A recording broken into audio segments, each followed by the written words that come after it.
Thursday morning here on KSJE, and we are talking with our guest from the San Juan County Partnership. Amanda Evans is here. Good morning. Thanks for coming in this morning. Good morning. Thanks for having me. You bet. Good to have you here. And a topic of conversation this morning is the opioid epidemic that is hitting both San Juan County, New Mexico, the whole country.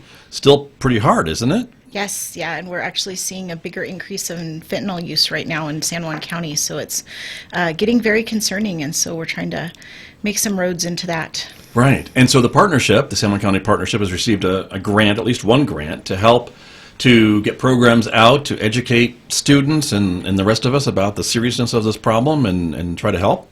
Yes, we actually have a 3-year grant that we're in our final year.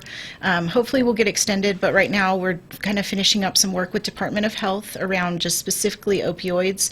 And then we do have some other stuff around polysubstance use that will address opioids in different ways and mixing medications and things like that. Got you. And so what are some of the things you've been doing with this grant for the last 2 years then? Well, so one of the most exciting things is we've been doing Facebook Lives, because part of we were tasked with was education of the community. And, you know, that fell apart as for having live events. No kidding, right? True. So we moved it online. Greg Allen's been helping film it at his studio, and we've been doing panel discussions on different topics every quarter. So last week we had one on youth substance use, not just opioids, but that's one that they're seeing an increase in with our youth around here, and also mental health issues and how those tie together. Got you. And you had guests in to talk about this issue, and it's still available, right? People can still go watch it, can't they? Yes. What's great about Facebook is it's still there. Right. It's not. We're hoping by the end of the week to have it up on our YouTube also, for people who don't do Facebook maybe or just want it easier. So it's not up there today, but it will be up there hopefully in the next few days. And you can also go back and look at. We have like 5 or 6 from the last 2 years that you can go back and watch also. And so yeah, we had a great panel last week. We had someone from juvenile probation. We had someone from San Juan Pediatrics. We had one of our partnership prevention people talking about some of the work we're doing with youth. And then we also had, dang it. Uh-oh, just went blank. Just went That's blank. What happens. But, yeah. It's okay. No, we had someone, from Desert View Counseling. There you go. It took me a second. I had to go through the panel. But, right. Yeah, and so they had a great, 30, 40-minute discussion with Megan Cullip moderating for us and asking questions and just talking about youth issues they're seeing. Very good. And what were some of the takeaways, I guess, from that panel? What were some of the things that they are seeing here locally? And that was all local information, too, which is also very helpful. Yes. Yeah, because we do, we follow somewhat the national trends, but we definitely, even statewide, are different than other areas. And so, some of the things that got brought up is alcohol and vaping are 2 huge things. Nicotine through the vaping is one that the doctors here in San Juan County are seeing. We also are seeing marijuana use with teens, and we're also then seeing an increase in the opioid use. We've actually heard about some cases, possible overdoses and stuff in the community recently with youth and opioid use. So we really want to start talking about that and getting the word out. Right. And do we know if these are drugs that are just being prescribed and being misused by these teens, or are they someone else's drugs that these teens are getting a hold of, or is it both? I think it's both. They do, a lot of the times with teens, it's not that they've been prescribed them necessarily, but it's that they get them out of someone's medicine cabinet. They might have a parent, a grandparent, even they go to someone else's house, they can get them.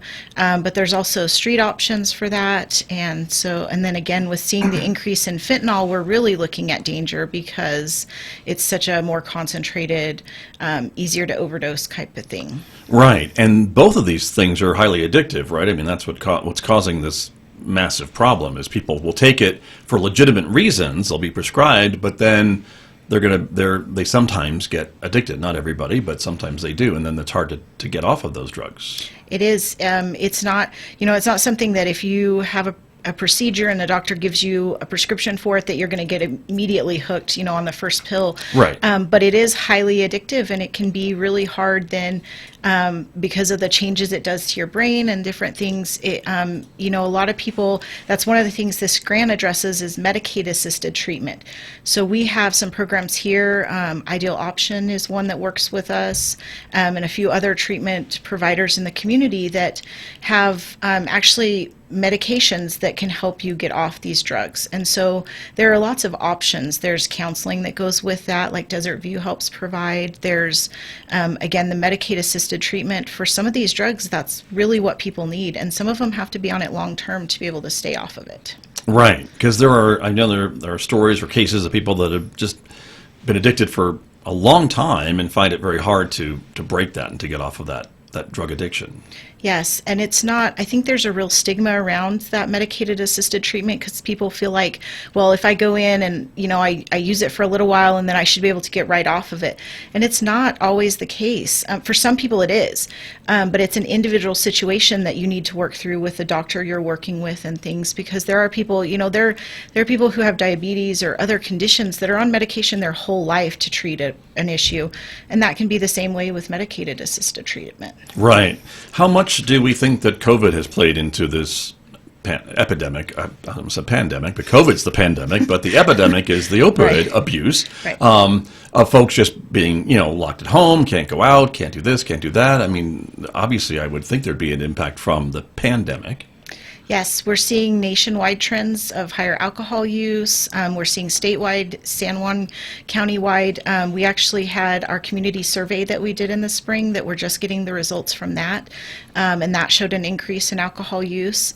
And so we're looking at all of that is contributed. Jonathan Palmer was the doctor we had from San Juan Peds last week, and he is actually getting additional education around mental health for youth because it's such a needed topic here.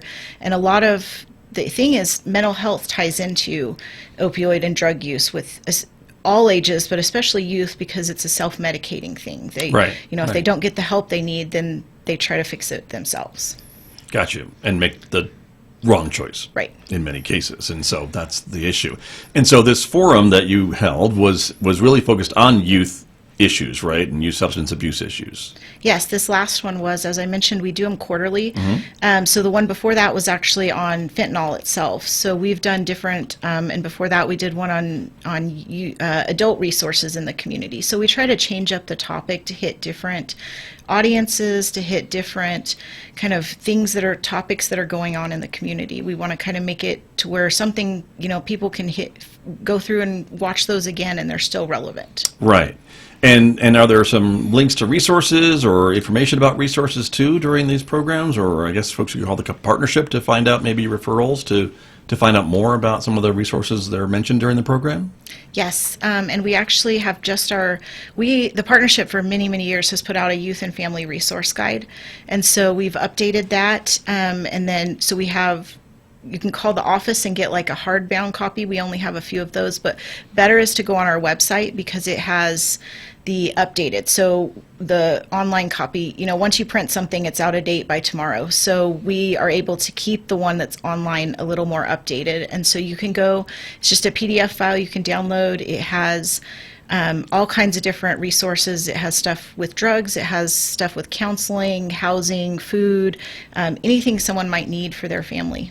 Very good, very good. My guest this morning, Amanda Evans, is here. She's with the San Juan County Partnership. We are talking about the problem of opioid abuse in our community, youth and adult, and it's really an issue everywhere, isn't it? I mean, we're not alone in dealing with this. No, we are not. Actually, a lot of the country's seen fentanyl in a lot higher doses sooner than we did. We were actually kind of late with that, but it has hit us hard in the last, 6 to 8 months probably. Wow. And so, again, with some of these things and some of the programs that the partnership is doing, what are some of the other things that you are working on to maybe ramp up or get out to the schools or get information out to the community? Is there any other efforts that we haven't heard about yet that you're working on?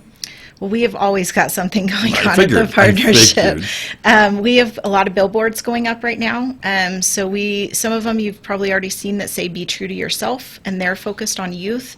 That's doing kind of a social norms approach, so it's not telling all the negative things that can happen, but more about how even with how much we're concerned about some of these problems, we're still not, it's still, most of our youth are making good choices. So we want to really highlight that.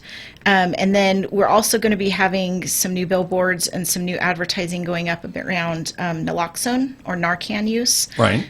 Because that is something that really, there's no detriment for somebody having naloxone or Narcan. And what that is it's a nasal spray that you can keep on hand. And if a loved one or you just, you come across someone that's having an overdose based on opioids, then you can save their life. It reverses. Literally. I mean, yes. it's just that serious. Yes. And that drug, that treatment really does reverse, I guess, the effects of the overdose or calm them down. I'm not a doctor, but I mean, it does something, right? Yeah, it reverses it. So basically, someone can be completely in an overdose, and if it was caused by opioids, now it doesn't work on all Other drugs. stuff, right. But opioids, yes, it will bring them back to life. And so that, it's not the end all. You still want to call 911 because they can go back into an overdose depending on, all kinds of conditions. But it can keep them alive until 911 can get there, until someone can get there to help them. Right, which is just amazing to me that it can do that, and an individual with no training can administer the nasal spray and just make a difference, a huge difference in that person's life. Yeah, we recommend if you have a first aid kit, you should have it in your first aid kit. Usually you can get a few, it just takes a little bit of training from your pharmacist, or we're going to be offering some Narcan trainings over the coming next couple years for not only organizations in the community, but also community members who want to be trained. And the great thing is, if you give it to someone and they're not having an opioid overdose, it's not going to harm them. You could give it to someone, anyone, a child, anybody can get it, and if they aren't having an overdose, it does absolutely nothing to them. Right, and that's another great thing. So we'll probably start seeing some of these more out in the first aid kits and things like that we see around the community. I'm thinking like IEDs and things like that. It could be just as common as those. That's what we're hoping. We're going to be working to bring, right now, anyone can go to the pharmacy and ask for it. A pharmacist, you do not need a doctor's prescription. You can get one. You can ask your doctor for it, but you don't have to. Our pharmacists in the state have been allowed to prescribe that just not over the counter, but from the pharmacy. So they can help you. There is a cost to it. Some insurance pay for it, some don't, but they can work with you on that. But we're hoping to be able to bring the state has some funding to be able to, give some out to organizations, put them in first aid kits, things like that. Right, which is exciting. And again, the idea to get this out into the community so folks are more aware of how to use it. And if someone is having an overdose, they can treat them and stop it. So, and tell us how big of an issue this is. As you mentioned, the majority of youth are still making the right choices, but there's still a percentage that aren't and having trouble and addictions and getting sick or dying in some cases, I would imagine, in some areas. Yes. And, I looked at the statistics just last week on the youth overdoses in our community, and it's still a really small number. Like, we have a data website that if you go to our sjcpartnership.org, you can go to our data website, and that'll give you data for all these kinds of issues. But it's still, just a couple percentage. We're thankful for that. Yes, very. Right. Unfortunately, again, with COVID, we're seeing a higher percentage of youth getting involved in drugs and alcohol. We're seeing a higher percentage of, especially with adults, I talked about that other grant we have, the polysubstance one. We're seeing, people don't understand that not only are opioids dangerous, but you drink alcohol with them, and then you're really upping your risk of needing naloxone or Narcan or something. Right. So we want to make sure, we're trying to do education around all of that as well. Gotcha. Because even one death in this community is too many. Right. Very true. And so, and I know your website has a lot of resources like that on it that folks can go kind of look and see what we're talking about. But It's great, and it's again really important, I think, too, that you get that local information so that we're not comparing ourselves maybe to or using numbers from Albuquerque or Santa Fe, but we're actually using data from San Juan County. Yes, and that's a big thing. We do the San Juan community, well, we do the New Mexico community survey every year, and so we're just about to be able to put those, a summary of those results out, and that is questions that are asked around these kind of topics, around your perception of drugs and alcohol use and your own use and things like that. And so that should be out, in the next couple weeks on our website and on our data dashboard. And so all of that kind of helps give you a picture of what's going on in our community versus someone else's. Right, right. And whenever I hear you talking about youth, I think about schools, and I would think you'd have to have a partnership with the schools to be able to get messages to kids, get presentations to kids, and certainly did the last 18 months when kids have been remote and virtual and not face-to-face, that had to be a bit more challenging too for the mission that you have as to get some of these messages out to kids and students. It makes it a lot harder. Yeah. Used to, we'd be able to put posters up in schools. We'd be able to go in and do presentations to schools. And we actually just was able to do our first one last week at a middle school in Shiprock. And so Nice. that was great. But we have focused a lot on the social media over the last 2 years. We've done a lot of Facebook stuff. We're actually working right now on a youth-focused website. So, we have our partnership one, which is great, but it's kind of adult. Right. It's got a lot of what we do, not really something youth are going to hang around on there. And so what we're working on is putting together a youth website where people, when our social media gets linked to it, it's something that youth want to look at. It'll link to other, TikTok accounts and all the different social media stuff. And what we're trying to do is get a youth, pre-COVID had a youth coalition going through the Mayor's Teen Advisory Council, and of course they haven't been able to meet. So we're looking for youth that want to help out on something like a website. Nice. And if someone is listening or watching, or a parent is listening or watching and think Yes. their kid would be a great fit for some of this, can they just call the partnership, or what's the best way to show their interest? Yes, if you want to just call the partnership, they'll put you in touch with either me or Julie Smith is the one that's going to kind of be the point of contact for our youth coalition. So they can call our main number, which is 566-5867, and get a hold of someone there, and they can give out information and get it to the right person. Okay, very good. And that commitment of working on this would be for the rest of the school year, or what are you thinking, or a few weeks? What for a kid wanting to sign up? It just depends. This is going to be a long-term project, we hope. Okay. So it's kind of what the youth want to do. We want to have our first kind of mission is to get them together and meeting to talk about what they would even want to see on something like this, what would get them interested on social media, how they would tailor messages to their friends, their peers, kind of thing. And so then we want people who might be willing to, write a story a month or a blog a month or something like that. But it could be a one-time thing where they show up to one meeting, or it could be as long as they're in school here. Okay, good to know. Very good. And it sounds like with schools hopefully reopening and kids getting back into the classroom face-to-face, some of your more traditional presentations will be coming back online, like that presentation in Shiprock that you mentioned. Yes, we actually just put together a presentation form that's going to be on the website soon. And so if a school or a group wants to have a presentation, they can download that form and fill it out, and it'll give you instructions on who to email it to. And it gives the options, because we have presentations on just alcohol, we have ones on different drugs, the opioids, we're hoping to have one on vaping, marijuana, kind of different aspects. And so people and groups will be able to choose what they want us to come speak on. Great, very good. And is there a target grade or age of kids that you try to get your messages to? Does that try to I think there have been studies that maybe kind of show that if you reach a kid by X age, then their trajectories may be a little bit improved for the rest of their life. Is that something that I'm dreaming about, or did I actually read that somewhere? No, you did. So one of the kind of statistics we use for underage drinking especially is when you start before the age of 13. They're quite a bit more likely to have alcohol problems later in life if the earlier they start.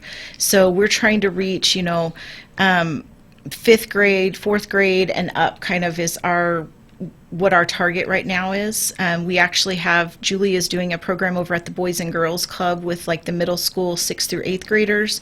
There's really not too young of an audience to talk to, but you've got to put it at their level. And sure, so of course. it's It has always to be appropriate, age appropriate. Yes, yeah. I mean, it's, you're not going to start going in with all the different drugs to a kindergarten class or something, but talking about making healthy choices, talking about, even just how the brain works, things, really simple things can help start that conversation. So by the time you do get, third, fourth, and up, you can start having the conversations on what is vaping. We know schools, or even the elementary schools, have seen vaping in fourth and fifth graders because people think it's healthy and don't understand some of the consequences of it. Right. And of course, they're influenced by social media too, and so they can get that misinformation that abounds, unfortunately, on social media from time to time. So that's not a good thing either. What else do we need to talk about? I guess you mentioned that this opioid grant that you've had for 3 years, it's the final year. Yes. Is there hopes that will renew, or you can apply again, or is that funding going away? We have not heard yet. There has been some talk from DOH that it would continue, but I think that's still up in the air. But there are quite a few other grants coming out around these topics because, again, they're not something that's going away right away, the issues themselves. So, I just saw something through the email the other day about another opioid grant that was going to come out. And this polysubstance one we have is a statewide grant that multiple groups are working on, and it's a 5-year grant, so we know we've got that funding. So we're going to be working on this for quite a while. Good to know, because I think the need is going to be here for quite a while too, to Yes. hear these messages and Yes. get the word out to kids. And so, final thoughts? Anything else we want to mention before we run out of time this morning? No, just if you were looking for those videos I talked about, Yes. they're on our Facebook page at SJC Partnership. Again, most of them are up on our YouTube. You can check there also, or you can find all those links on our website, sjcpartnership.org. Very good. And moving forward, you're planning to do these about once a quarter, once every 3 months or so? Yes, we hope to have another one probably January or February. Very good. Amanda, thanks for coming in this morning. Thank you. Always appreciate it. That's Amanda Evans from the San Juan County Partnership, my guest this morning here on KSJE.